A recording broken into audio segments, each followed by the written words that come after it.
Who are we talking about when we mention the Jews of Europe? We're not just talking numbers, though there were millions of them. We're talking about an entire civilization, centuries old. We're talking about a unique religious heritage and cultural heritage. We're talking about an equally important folklore of countless stories of wit and wisdom. And we're talking about two uniquely Jewish languages, Hebrew and Yiddish. We're talking about the old wooden communities called shtetls that dotted the countryside of Eastern Europe, immortalized in the literature of Isaac Bashevis Singer, and later brought to life in the classic Broadway play Fiddler on the Roof.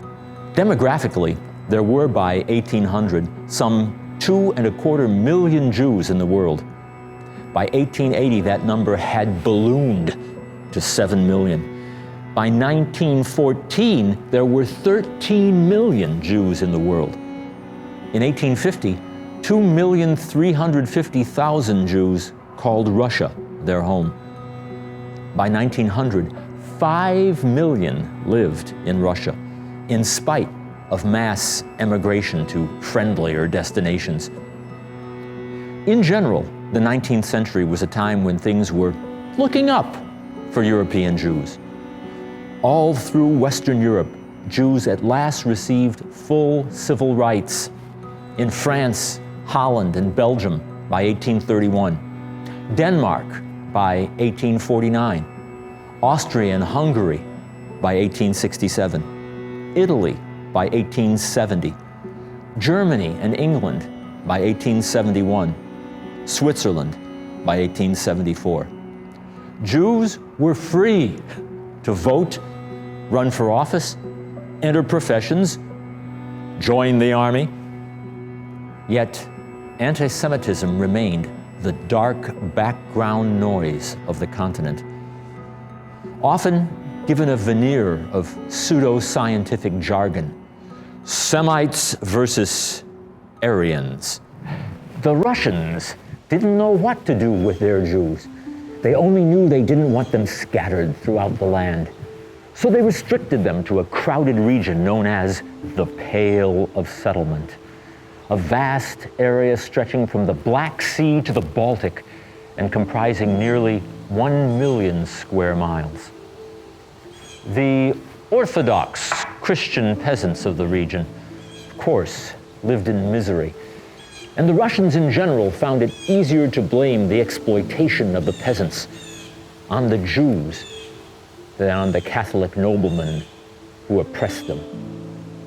To make matters worse, Tsar Nicholas I of Russia instituted a system of forced conscription of Jews into the Russian army, this occurring between 1825 and 1855.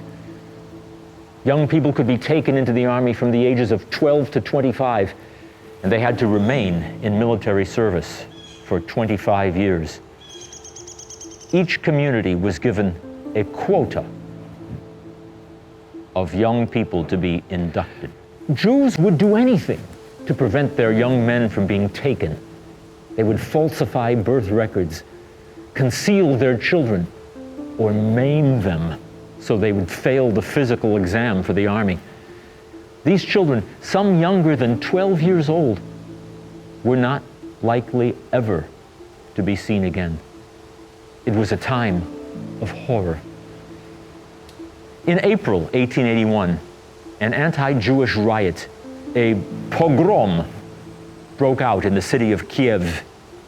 There was widespread looting, property damage, rather than personal injury or loss of life.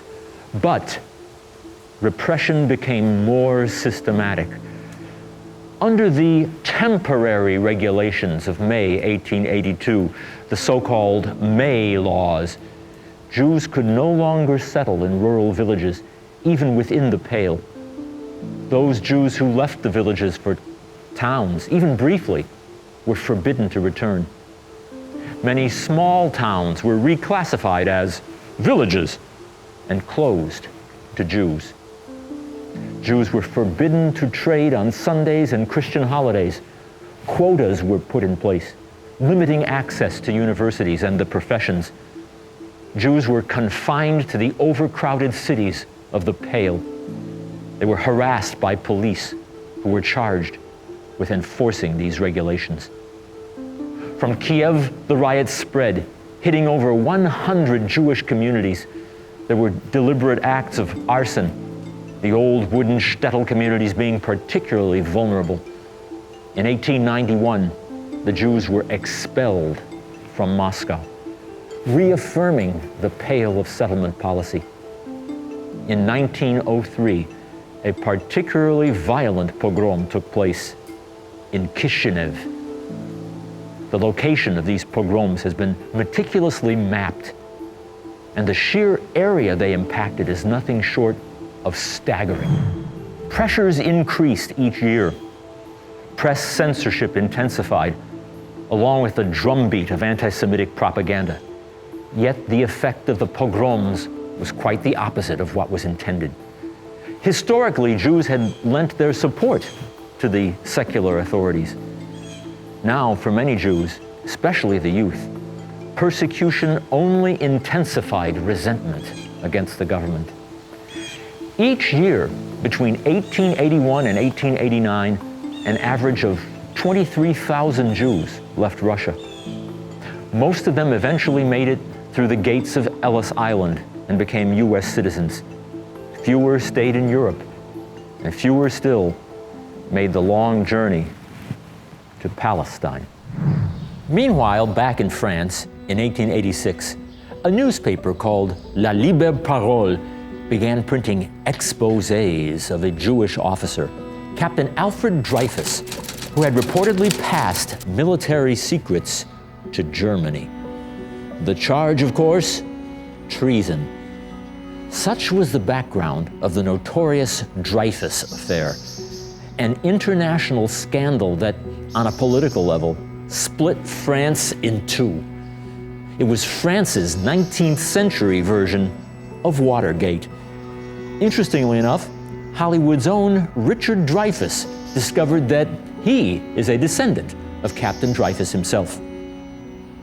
In 1894, Dreyfus was convicted and sent to a penal colony at Devil's Island, off the coast of French Guiana. In his absence, the so-called Dreyfusards sought to expose serious irregularities of his trial, and the anti-Dreyfusards just as fervently tried to cover them up with nationalistic and anti-Semitic propaganda. Reporting on all this was the Paris correspondent of Vienna's Neue Freie Presse, the New Free Press, Theodor Herzl. Like most Parisians, he initially assumed that Dreyfus was guilty. But when he heard cries of "Down with the Jews" in the city streets, the light bulb went on. He suddenly understood the true precariousness of the Jews' position in the diaspora and concluded that the only answer is a sovereign state for the Jewish people. The Dreyfus case embodied more than just a miscarriage of justice. It gave voice to the wish of the great majority of the French people to damn one Jew, and through him, all Jews. The crowd yelled, "Death to the Jews," as the stripes were ripped from Dreyfus's uniform. And from then on, "Down with the Jews" became a battle cry. Where? In France? In Republican, modern, civilized France? 100 years after the Declaration of the Rights of Man? In 1896, Herzl published The Jewish State. That same year, independent investigators and French intelligence officials determined that the real traitor was an infantry officer of Hungarian background, Major Ferdinand Walsin Esterházy. Dreyfus had been framed. In 1897 and 1898, the first two Zionist congresses took place in Basel. Also in 1898, French novelist Émile Zola published J'accuse, an open letter to the President of France, denouncing the Dreyfus cover-up and exposing the perpetrators. Dreyfus was brought back from Devil's Island for a new trial in 1899, but once more convicted. New elections in France finally brought a more liberal government to power, and the conviction at last was overturned. The prestige of the military sharply declined, and the forces of reason triumphed. But all too briefly. For France, the worst nightmares were yet to come, even while many Jews were at last escaping Russia for a new life.